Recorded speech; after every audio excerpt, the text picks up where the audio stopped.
Our top story this morning, though, North Korean leader Kim Jong-un is reportedly sending a reply to President Trump's letter. CNN says Kim's top aide, Kim Yong-chol, is traveling to the U.S. this week and is carrying Kim Jong-un's letter, which suggests the North Korean envoy will meet not only with U.S. Secretary of State Mike Pompeo, but with President Trump as well.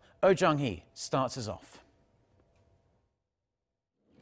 The North Korean leader's right-hand man, Kim Yong-chol, who's visiting Washington later this week, will be carrying Kim Jong-un's letter to President Trump.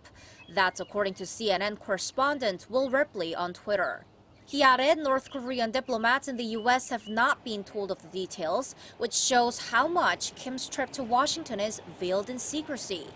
The CNN reporter also said Kim Yong-chol is not planning to visit the North Korean mission to the UN in New York.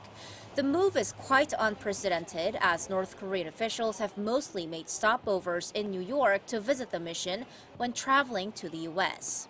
CNN had previously reported that the North's envoy is arriving in Washington this Thursday, staying overnight and meeting with U.S. Secretary of State Mike Pompeo on Friday. The news channel added it is not clear whether he'll meet President Trump. But given that Kim Jong-un's letter is reportedly on its way, it's highly likely that Kim Yong-chol will meet Trump. And that'll be Kim Jong-un's reply to Trump's letter that was delivered over the weekend. The White House says a lot of positive things are happening and Trump looks forward to meeting Kim Jong-un once again. But the U.S. State Department is keeping silent, making no confirmations on the latest reports about Kim Yong-chol's U.S. trip. And pressure continues from the U.S. on North Korea to make denuclearization efforts. In his speech at the State Department, U.S. Vice President Mike Pence said Washington is still waiting for Pyongyang to take concrete steps to dismantle its nuclear weapons.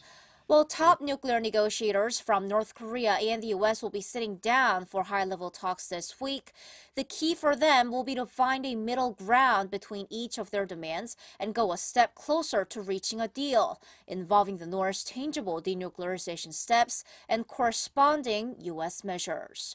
Jung-hee, Arirang News.